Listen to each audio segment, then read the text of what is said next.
describing an underwater UFO as large as a football field, moving at hundreds of miles per hour underwater. Have you met with people with direct knowledge or have direct knowledge yourself of non-human origin craft? Yes, I personally interviewed those individuals. Do we have the bodies of the pilots who piloted this craft? Biologics came with some of these recoveries, yeah.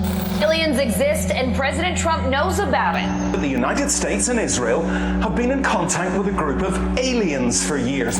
I'd go to the moon in a nanosecond. The problem is we don't have the technology to do that anymore. We used to, but we destroyed that technology. We are not all to be traced back to one blob of germplasm. And the implant is finally removed. There's no evidence how the object got inside the body. Can you comment on the drones? Our military knows where they took off from. Something strange is going on. For some reason, they don't want to tell the people. What storm, Mr. President? You'll find out.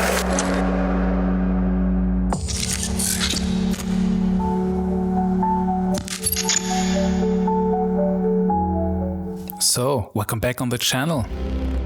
How are you doing, guys, my fellow brothers and sisters?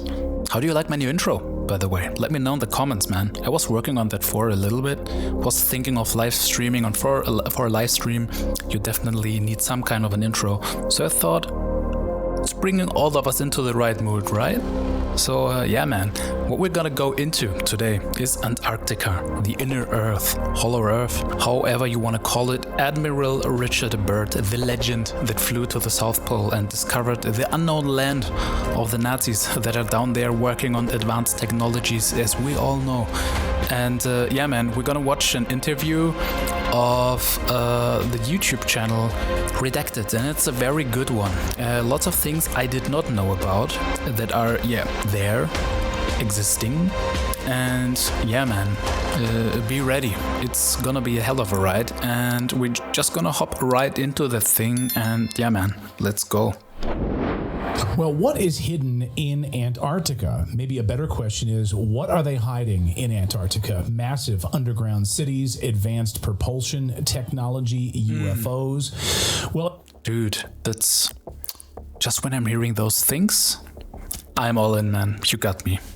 In 1926, Admiral Richard Byrd claimed to have been the first to fly over the North Pole with pilot Floyd Bennett, making him a national hero at the time. Then decades later, he carried out Operation Highjump. After World War II, he led a massive U.S. Navy expedition to Antarctica, which has been the subject of many documentaries and, of course, many books. And it was the largest to date to explore Antarctica, mapped over 500,000 square miles of the continent. But something that maybe didn't get a lot of attention is what one of his tasks was, which was to look at what the Nazis were also doing. What were they doing, bro? What were they doing down there? Suspicious little Nazis. In Antarctica, did they have UFOs, crashed UFOs that they were working on, the reverse engineering of these craft? Do they have these craft that they were secretly hiding into Antarctica, being housed there? It's all in the documents. Like, it's not me making that up. But John B. Lath, who worked for Operation of Strategic Services, the OSS, which you'll recall was the predecessor to the CIA, he admitted this towards the end of his life. He claimed that Admiral Byrd didn't just fly, I didn't say the end of his life, excuse me, but he said this much later in life, I should say, that he admitted that Admiral Byrd didn't just fly over Antarctica, he actually entered inner Earth. Watch. Honestly, ladies and gentlemen, he flew 1,200 miles with the wind in his back into the inside of this planet.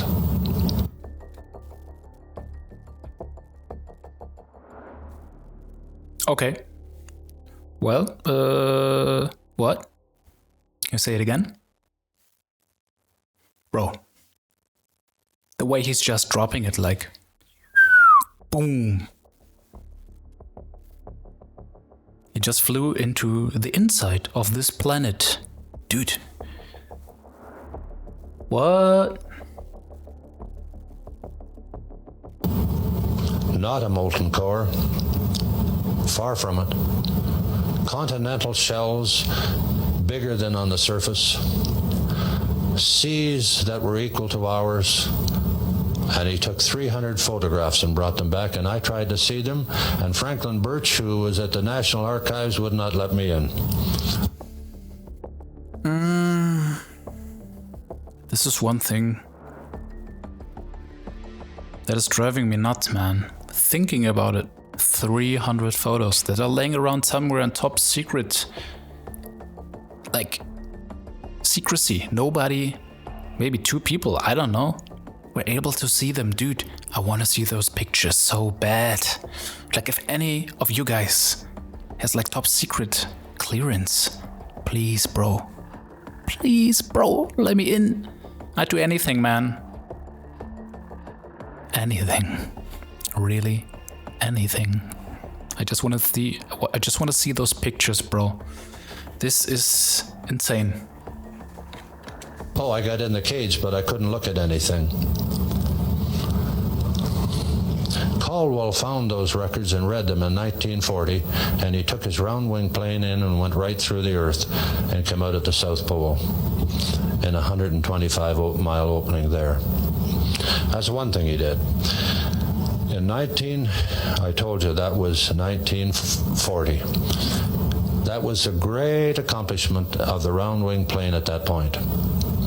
We hadn't had to fight a war. We hadn't had to do anything. 1952, I hesitate to tell you. I've had 3 attempts on my life, and I don't know if I'll walk away from this meeting if I say any more. I've had the needle, I've been poisoned, and I've had people sent to kill me. Yeah, well, that's it's legit, right? I mean, we all have this once. Like, every now and then, you know, somebody's after you, trying to kill you, trying to put the needle inside of you to just poison the shit out of your, you know. Oh, man. This guy is crazy. I mean, not the guy itself is crazy, but you know what I mean. Okay, before we continue, I'm sorry guys, if you hate how much I'm pausing, there's the door, bro. Go somewhere else. Because I always have to check who is that guy, John B. Lath. Is he legit? We're gonna find out. So, what is Grog telling me?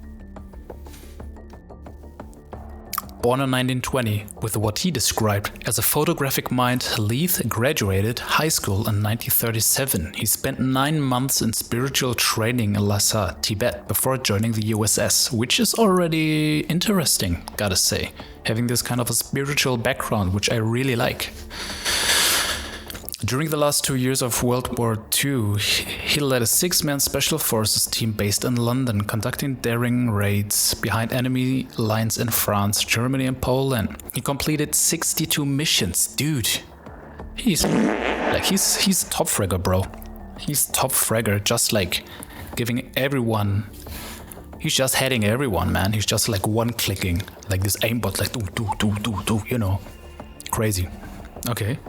12 of which involved breaking German prisoners out of jails. These operations were highly classified, and he was ordered not to disclose them until after his death.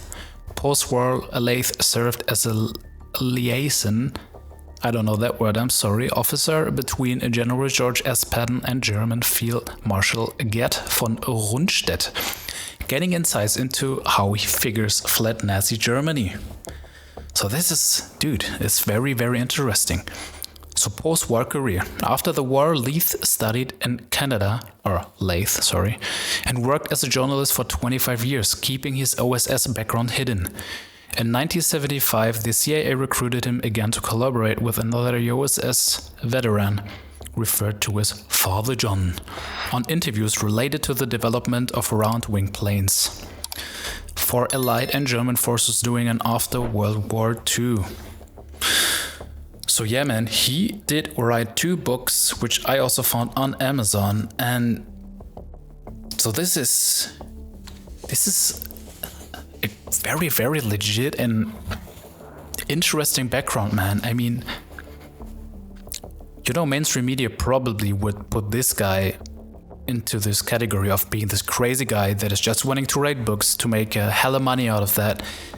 The thing is, he was doing all of this already at an age where I feel like I don't know if it's worth it, man. And also, if you want to sell a book very good, this is probably not the right topic to go for, if you know what I mean, because it's kind of a niche. Some people will dig into it, as I would do.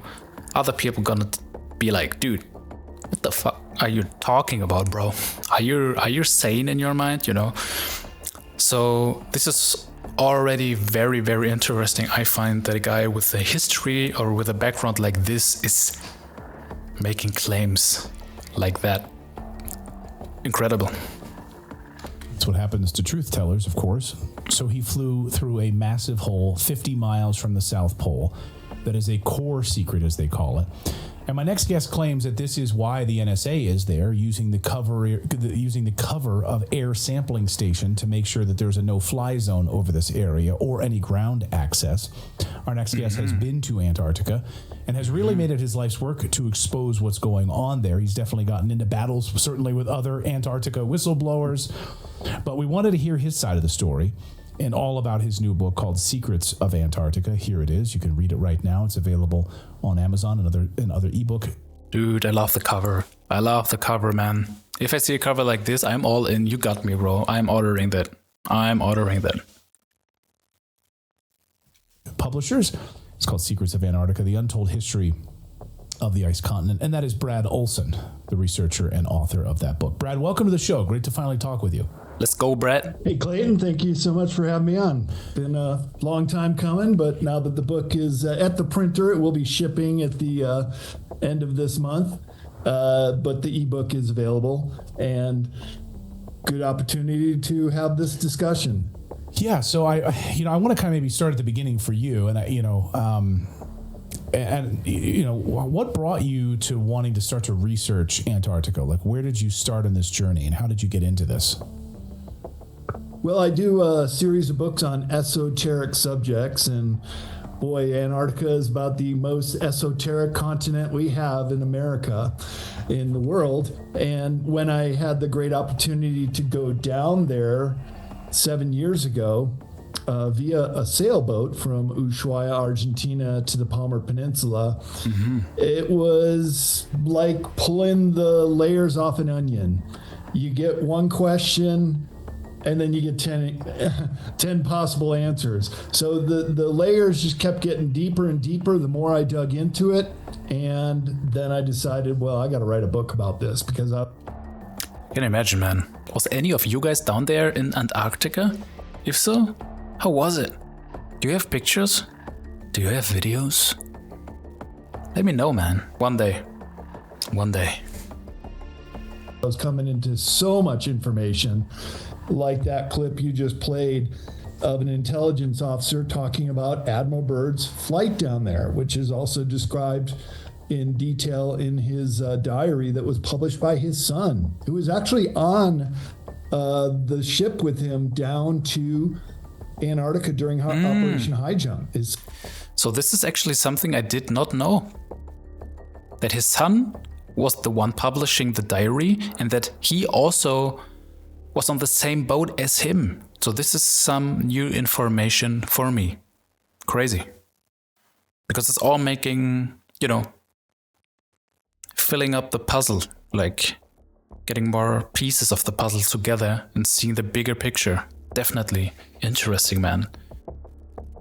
Son was also in the Navy, Richard Byrd Jr., and he also was going to give a talk on the anniversary of High Jump 40 years later, and he disappeared off the train going to Washington, D.C. from Boston. He was found a month later wearing different set of clothes and dead in a Baltimore warehouse.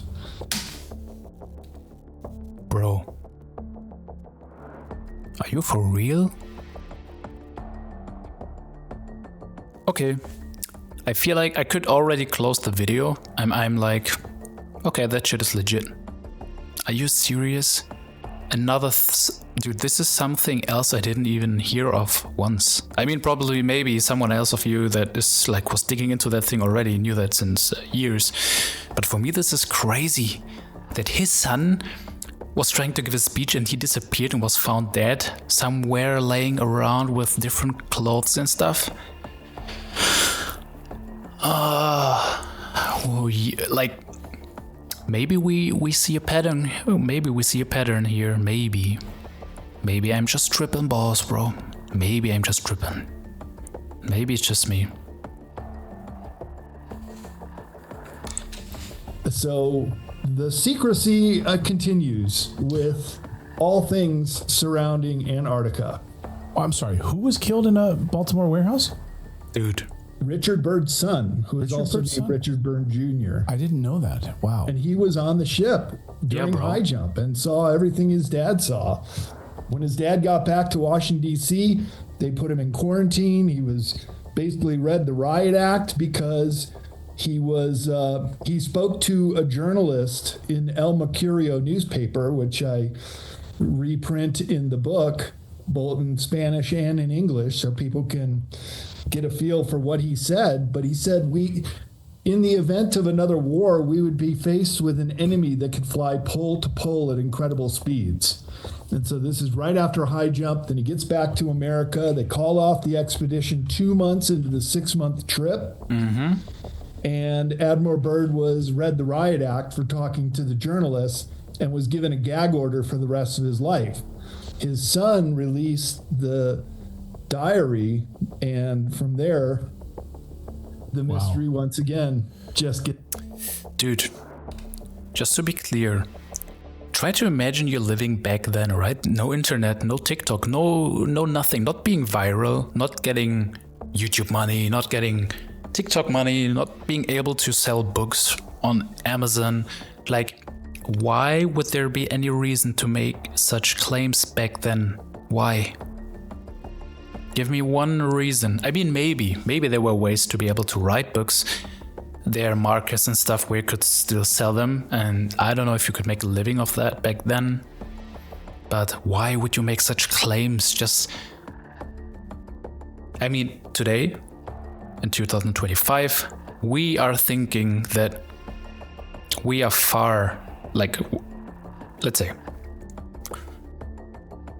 the normal society these days is thinking our technology is already quite advanced, right? We are very clever as humans.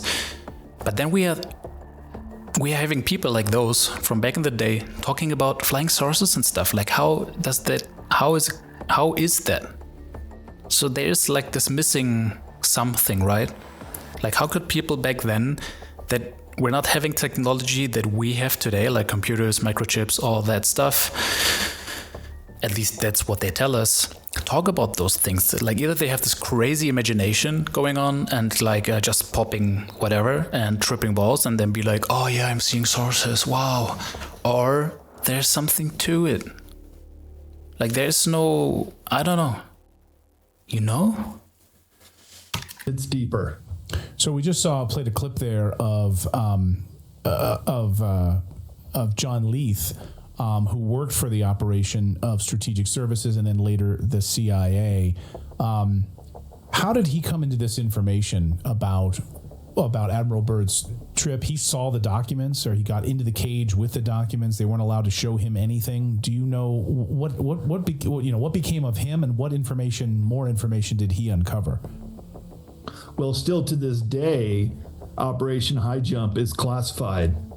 So he, like myself and perhaps many others who have tried to get information through the Freedom of Information Act, you cannot crack that nut. It's a very difficult one to penetrate. And why would you do that? Why would you hide all those things if there's nothing? If they're just penguins walking around like, you know,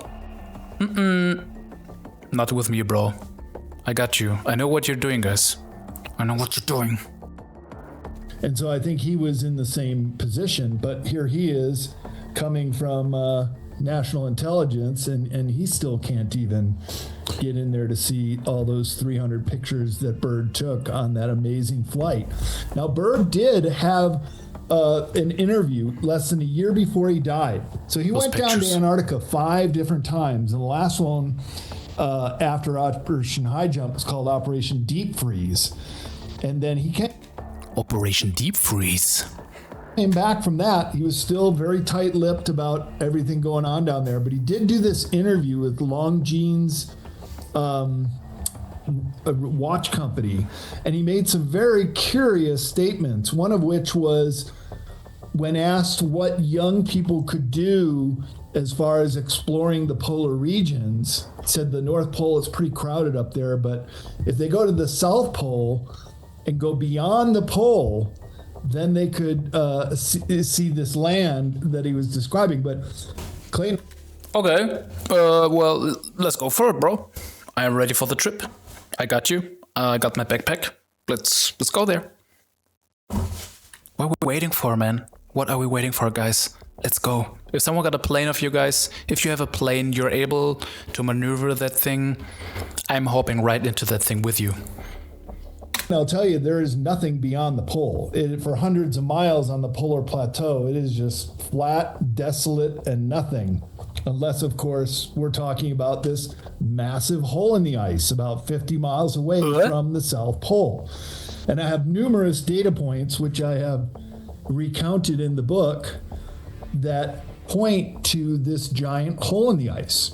And I should also point out that Antarctica is the most volcanically active continent in the world. Really? Wow. So with all the geothermal activity there, you have the propensity for very large under ice domes. This 2-mile thick plateau of ice, it's going to need a chimney. It's going to need an outlet for some of that heat to escape. And that's what this hole in the ice at near the South Pole is all about.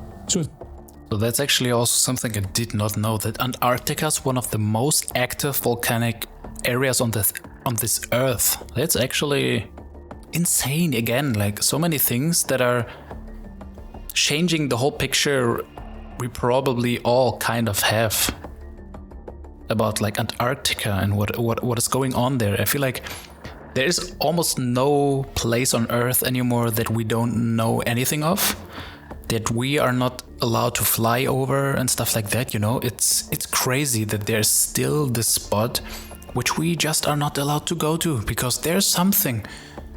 Just go somewhere else. Go somewhere else. Don't watch. Like, don't look here. What are you looking for? Here's nothing. Go somewhere else. Like, for every human on Earth, we are not allowed to go there. So this is already telling us something, right? Oh man. Driving me nuts when I'm getting into this. It's like... You say it's 50 miles wide? Is that how large the hole is? Or 50 miles from the South Pole? 50 miles from the South Pole. And Linda Moulton Howe's whistleblower, Brian S., and you and I had text about this a few months ago, and I might be able to get him on the show. He's now willing to talk. But he was telling Linda Moulton Howe in several of her interviews that he did with him. You can find those on YouTube. But she gave me his phone number, and we had about an hour conversation when I was researching my book several months ago. And he described an emergency evacuation where they had to fly out of the South Pole. And because it was somebody's life on the line, they defied the no-fly zone order. And they went over it, and it's this air sampling station area. And he said, there's no buildings there. There's no air sampling. It's just a cover, so people cannot fly low altitude over the hole. No sampling, no nothing. Just vast ice. Wind. No sampling. It's just a lie. Just don't fly over this area, bro. Just fly somewhere else, man. Why are you doing this? And when another one of your guests was on, he showed some maps, which actually I took screen captures from Redacted that I reproduced in the book of the area over the South Pole. And it also says you're not allowed to go there overland either. Now, what that has to do with air sampling, I don't know, but it's a no-go zone, not just a no-fly zone at low altitude, but a no-go zone. And Brian S. said there were cat tracks. So like when you see a ski mountain getting groomed, that's a snowcat. That's how they transport most of the goods in Antarctica. And also snowmobile tracks that went out to the hole. Brian S. told me when they were looking at it, and it was everybody on the plane, and they discussed it after that flight, that there was a road that corkscrews down into the hole. So you can actually... Dude, that's crazy. Are there pictures of this hole somewhere? Because I know of some of those Antarctica pictures with the face. You probably know some pyramids and stuff.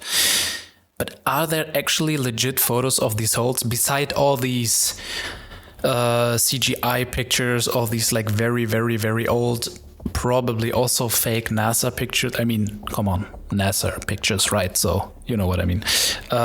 This would be definitely interesting. If there's any source out there, please leave it in the comments so I can take a look at that. That would be very, very kind of you. Go down there, presumably 2 miles to the continental level overland. Now, let me tell you, this is a nifty device. If you are keen on having clean water at any temperature, covepure.com/redacted. Like I said, it's really popular in our house.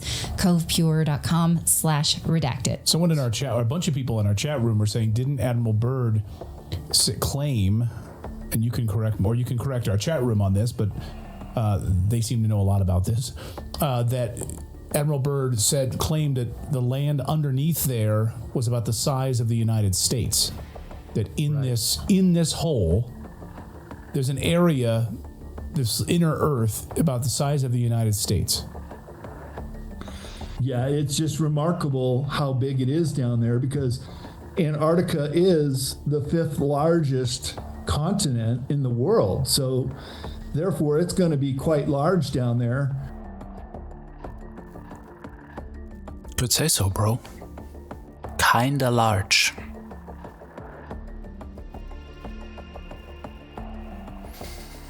I'm lost for words. Just imagine the same size as the USA being down there. Okay. Considering that there are geothermal features. So the Germans, when they set up Neuschwabenland, it was specifically because they found this geothermal area Neuschwabenland called the Schumacher Ponds, and they actually landed a seaplane on it, and it never melts. It's called an Antarctic oasis. And so I would imagine down below under this hole in the ice, and it's not the only hole in the ice. I've identified several others, but this being the most prominent, and because it's right smack dab in the middle of the polar plateau, I suppose it's the most important, because when Byrd discovered the South Pole, he was the very first aviator to fly over the South Pole. And I have this map reproduced in the book. He didn't just get to the pole. He flew over the quadrant that is now the no-fly zone, which is the cover for the hole in the ice. And so he knew about it on that first flight in the 1920s. Then when he was going back during Operation Highjump, one of the very first flights, and it is in the official history record of Operation Highjump, Admiral Byrd and his radio man named Howie, only 2 people did the return flight. And it's at that moment that he lost 3 hours of time. They thought he was done. They thought the plane had crashed. They lost the great Admiral Byrd somewhere on his flight to the South Pole. Then he pops up 3 hours later and flies back to Little America and completes the mission. This whole story is so mind-blowing that you have to think it's bullshit, right? Do you know what I mean? It's just... Bro.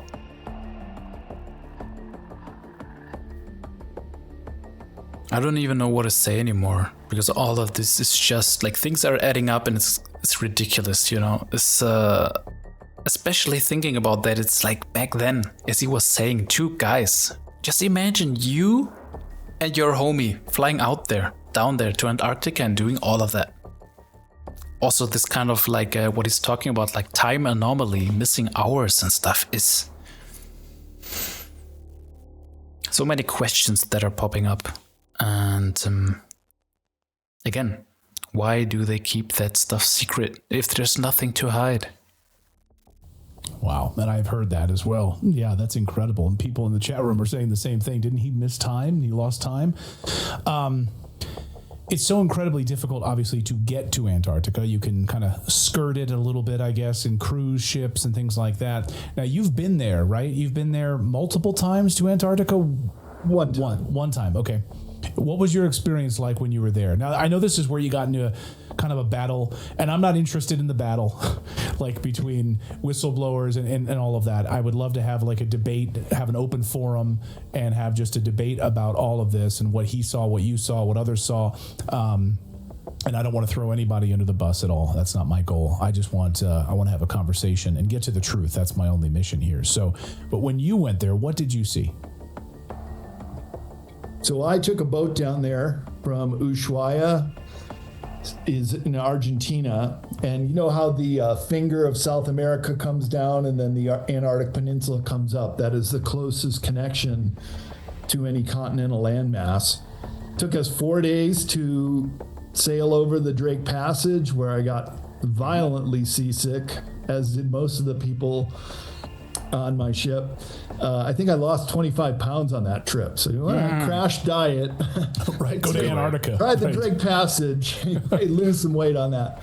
But what I'll tell you is, Clayton, Antarctica is like no other place I've seen on Earth. And I've been to all 7 continents, traveled quite extensively throughout my life.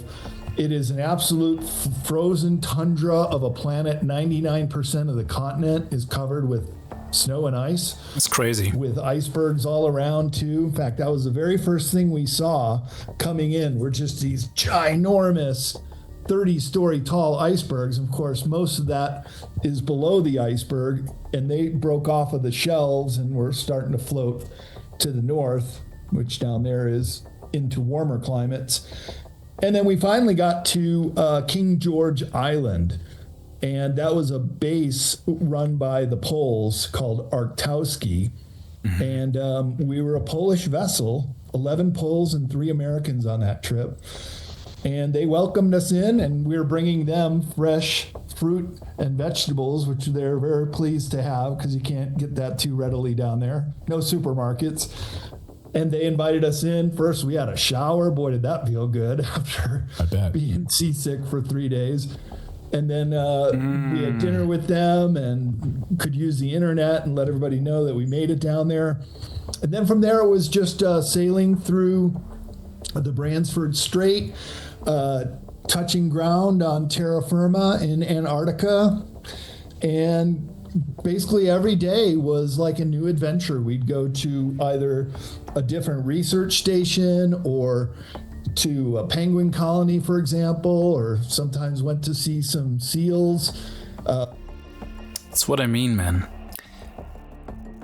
I mean, obviously, it's not going to be that kind of holiday where they're like, all right, so guys, now we're going to the Nazi base. We're gonna get into some of those flying saucers and have a road trip, or like not a road trip, but like, you know, fly around Earth a little bit in one of these sources and go to Neuschwabenland and stuff like that, which would be interesting. But that's how I feel. Like if you get to one of those travels to Antarctica, you're just gonna go to some seals, to some penguins, which is of course also nice, definitely, just to see this ice desert basically, right? That's already probably gonna be a life-changing experience, but the real deal, the inter-earth entries, that's where I want to go to. And I'm really, really hoping that during our lifetime, there will be the point where, at least, if it's not there, just to see what is actually there, you know. We have no idea what is there. There are 1,000 theories what could be there, what is not there, what might be there, but something is there which is hidden. So I'm really looking forward to the point where we get disclosure of all those things. A lot of wildlife, and none of it is afraid of humans. That was one thing that was kind of shocking. You could just walk right up.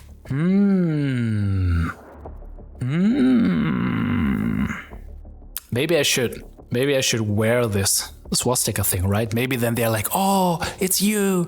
Maybe they see this sign, swastika, and then they're like, this guy's familiar, looks familiar. This guy looks familiar. Those guys are friendly. So then you can make your mind up and like, they don't see those Nazi signs the first time. You know what I mean? Just gotta be clever, bro. That's what I would do. Black Nazi though, maybe they're like, dude, this guy fucked up though. He just playing with us. Up to a penguin. In fact, I'm right here on my phone. Just take a picture real quick. And the mother's kind of like, hey, you're blocking my view. She's not hissing with her baby chick under her legs, but the seals too. And we had a whale that swam right underneath our boat one time too. It was just amazing to see that kind of wildlife. Let's talk about some of the other things in your book. And I pulled a few images out of your book to put here on the screen, just some of the advanced civilization photos that you share in the book. And maybe you can explain like what we're looking at here. Wow. Which, yeah, so these are satellite images of Antarctica, correct? Correct. Yeah. What the hell? Google Earth has just been a fantastic resource for researchers. And in many cases, it's actually the first time I'm seeing those pictures, but they look crazy. Include the GPS coordinates because I want people to do their own homework on this as well. If they find something like this fascinating, to check it out. And in this particular picture, you've got two what appear to be step pyramids, kind of like the Mayan pyramids. Temples, look at there's even stairways in the middle of each, and then there's definitely gonna look up the Mayan pyramids. So well, it's not that easy actually to find pictures of the top view. I got you though. I see what you do. I see what you're doing there. I got you. Yeah, looks quite similar actually. snowmobile tracks going around, so somebody's investigating this site. So definitely you can see those things around here, right? Those marks. They're quite interesting. There. Yeah. And the thing to point out here, Clayton, is Mother Nature does not create perfect right angles, not in this kind of symmetry with exactly stairways going up right on the side on all four sides. So that's what makes this particular site quite particular for evidence that there could be an antediluvian high-tech civilization that had once existed down there. You also have some buildings protruding from the ice. Now this is a massive structure here. What are we looking at here? I think this is a dome-shaped structure. Again. Wow, dude. So this is another one I don't know about. So this is looking insane. Like, it's looking like it's going inward, right? Like it's doing this type of thing, at least to me. Maybe my mind is tripping, or my eyes. It looks like it's falling to the inside. It's like a concave thing. So this is definitely interesting. I mean, just the shape, you know, of these edges and the very, very symmetrical lines. Dude, we can just speculate what is down there below the snow. This is so interesting. Could look at this. I could look at this stuff the whole day, man. I'm not even kidding. Dude, I could look at all this stuff for such a long time that it's not funny even more, dude. I swear. You have this symmetry in the lines of it, and perhaps it's close to the ocean or a lake, but why would it have this kind of symmetry in the ice? And the way it's been described is dome-like, so it's actually protruding upward. And upward? Okay, then I'm tripping. Crazy though. That too could be a telltale sign for some kind of civilization down there. Also pyramids too. So not only do we have sort of Mayan temple looking thing, we also have structures that pyramids in Antarctica. In 3 locations, mind you. I mean, this is so obvious, dude. Like, what do you want to tell anyone when you look at this? Or this thing? I mean, bruh, come on. This is so clear. You cannot deny that at all. Even up here, even that thing, you know? Also looks some kind of pyramid. Just the second one a bit smaller though. Oh my god, man. Like, we don't know shit about this Earth. We don't know anything. I mean, people talking about ocean, people talking about bases on the ocean, you know? It's... I mean, having people talking about alien bases at the bottom of our ocean and stuff like this, it's like, dude, it's starting to... We're getting there, guys. My gut's telling me we're getting there. And this is the one in the Ellsworth range. This is the one that's been on Ancient Aliens and the one that gets the lion's share of attention because it is so symmetrical. That's 2 kilometers on all 4 sides. And I would like to go down there again to investigate this particular site because I've talked to people that produce that will take you on a trip. And Antarctica, you can go to certain places. The idea that it's totally locked down is not true. You can actually go to several of these locations, including this pyramid. So the person who puts together trips, I talked to him. He's the logistic manager, and I showed him these images, and he said, "Oh yeah, I know that one." He called it a nunatak, which is just an attractive 4-sided pyramidal mountain sticking up through the ice. I said, "Well, did you ever put the plane down and check it out, explore it, take a sample, climb it?" He's like, "No, we just fly over it from." No, it's just boring. You know, I mean, it looks nice, but it's just nothing. Bruh, fuck, dude, take that sample, dude. Just like. You know, get it. Union Glacier, where they land after Puentes Arenas, Chile, is where flights leave. And then we go on to, most people want to climb the tallest mountain in Antarctica called Vinson Massif, or continue on to the South Pole. So I would like to put the plane down, climb that pyramid. I climbed the Great Pyramid in Egypt once, and then we could put... Then that's illegal, though. You got yourself trapped in that. No, but I mean, I do the same. I've never been to Egypt, sadly. But I think it's actually forbidden to climb up that pyramid. Maybe he did it back in the days when it was still legal. Not really sure, but careful, bro. Big Brother's watching you. Put this to rest, whether it was created with intelligent design or if it is just a nunatak. So there's also the question of the governments that have control over certain areas of the continent, as you mentioned, the no-fly zones and things like this. What areas do you believe are like totally off limits? Like if you were to pull up there and try to go to these locations, what would they tell you? Where would they tell you, no, you can't go? Well, first off, the South Pole, the region in the air sampling station is... The air sampling station that is not existing, as he told us. Just saying. A no-fly, a no-go zone. But I have a map of other regions where you can go and where presumably you can't go. So the places you can go are kind of highlighted and they have a name for it. All the other places are no.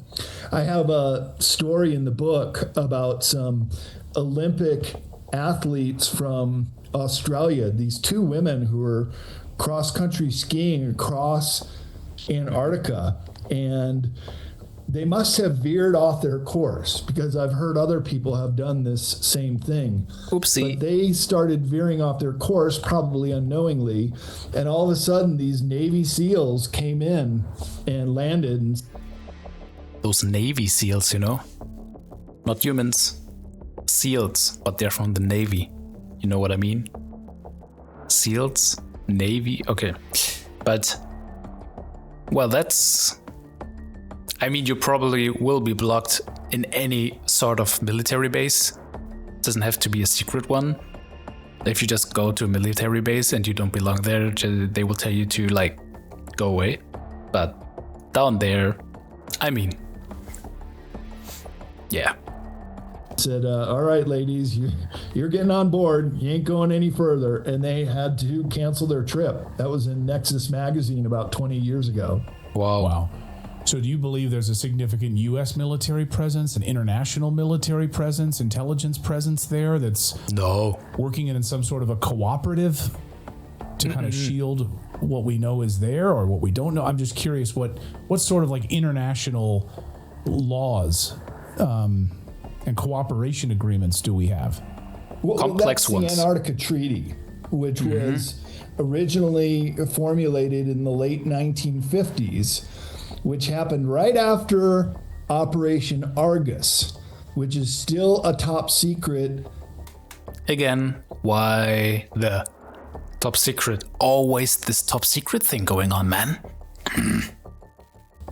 Nuclear bomb testing in the Southern Ocean, right off the shore of Neuschwabenland. What do you know? And that too, you cannot get information on what really happened in Operation Argus. But right after that, the Antarctica Treaty starts getting drafted and then finally ratified completely with 56 countries signing on in 1961. And one of the very first things it says, apart from no military activity or arms testing, but in specific language, no nuclear bomb testing in Antarctica. So why would they go to those lengths unless perhaps it had already been done, which could have been a reprieve or revenge from what happened at Operation Highjump in 1947. And that's the Battle of Highjump, which we reproduced with a cover designer on the cover of my book. But when Are there like the Battle of Highjump? I mean, obviously he reproduced that thing with those flying saucers around, but are there actually, transcripts or something? Are there notes, official military documents about this battle? I have to look that up. Remember that clip you just played of the intelligence officer? He said, what happened in 1952 could take my life. I might not even walk out of that meeting. What happened in 1952 were all the UFOs over the Capitol, not just one day, but 2 times in July 1952. And I have the newspaper headlines for that in the book. And at the time, everybody thought, hey, we're getting invaded by aliens. Well, it's not. It wasn't. Most researchers worth their weight in salt will tell you those were those Antarctica Germans that could fly pole to pole at incredible speeds. Aha, I got you, bro. So of course I have to look at that thing for 1 second. So here we go. Sources over Washington, D.C. That's interesting. That's definitely interesting.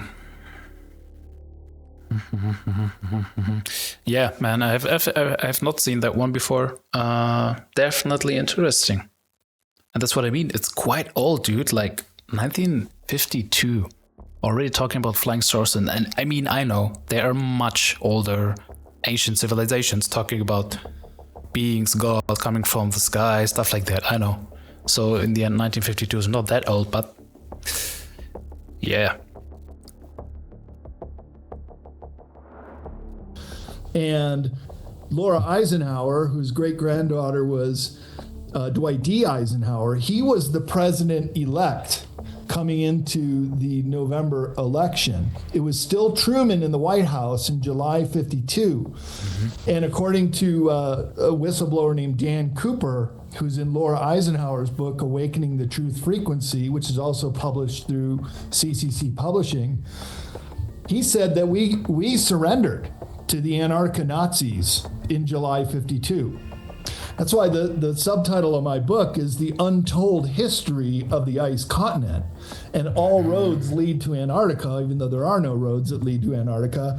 But a lot of what has happened in the last 80 years since the conclusion of World War II points a picture that these Antarctica Nazis, now they prefer to just be known as Antarctica Germans, got out with the lion's share of technology after the war. And they set up a science station in Antarctica. And I have a military document. I've used this for my research. Many pages have yellow highlighter in it that I quoted from Captain Mark Richards. And he said the big failure of Operation Highjump is they went down there to take out any German bases. Keep in mind, this is after World War II.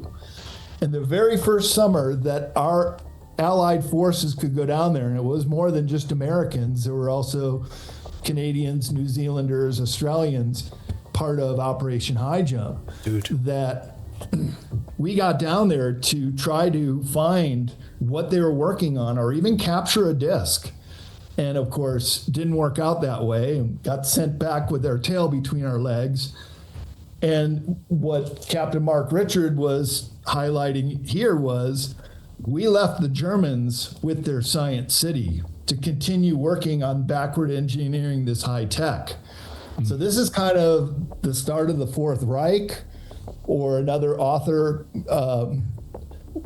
David Henry, calls it the third force. That in the Cold War era, the Germans lost their fighting forces in World War II, but they kept their intelligence gathering supplies. So not sure if you know this, Clayton, but at the end of World War II, the fighting forces surrendered, but the SS did not surrender, nor did the Third Reich, the political party that they were under. So then they went underground and continued their research and kept this high technology going. Dude.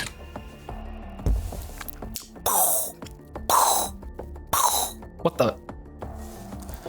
I don't even know where to start, man. I mean, I got you. I got you, Brad. Man, Mr. Olsen, what are you... Dude. This would change everything, right? Having the Nazis down there with advanced technology, and then the Americans trying to wipe out the Germans, but then they're like, oh shit, they got this Wunderwaffe. So we cannot do anything actually, so let's just let them back engineer the shit out of this technology, so maybe at some point we can make a deal, you know, and maybe work together. Who knows? Maybe work together and yeah, all participate with this, with this technology, let's say. And I mean also the Nazis that just ran away from Germany, that flew from Germany to Argentina, down to South America. This is another thing, right? So, I mean, whoever really buys the story of just Hitler being, like he was depressed, popping Xans probably, and then just like shot himself in this bunker is like, come on, bruh. It's like, you know, kind of sus. But this whole story is crazy, dude. Just imagine going down there, trying to wipe out the Germans, and then they come with those Star Wars thingies going on. Pew, pew, pew, pew, dude. Wow. Just wow. Well, certainly I know all about the move of Hitler and a lot of the Third Reich materials out into Argentina, into Misiones, Argentina, and all of that. So exactly. I mean, I think it's clear as day that Hitler was not killed in that bunker that day. And I could go on and talk about this for hours. It's a fascinating subject. Brad, I'd love to have you back on at some point. Like I said, I'd love to set up a sort of a, I don't know. Okay, guys. Good enough. So this whole story is actually crazy. As I said, it's one of my favorite ones. Always felt kind of hard to get information, which is true, as we know now. Why? Because everything is top secret. But those are some hints that are very, very interesting to me. So I really enjoyed that interview. Let me know how you feel about that interview. If you know anything more about this that might be worthy to look into, definitely leave it in the comments. And also in general, if you enjoy the video, definitely leave a subscription, click on the like button, share the video if you feel so. It definitely means a lot to me to support the channel, to grow the channel, make more videos like those. And yeah, man, thank you for sticking around. Thank you for giving me your attention, and appreciate you all. Have a lovely day with your loved ones, and always stay peaceful, guys. See you in the next video. Till then, ciao ciao.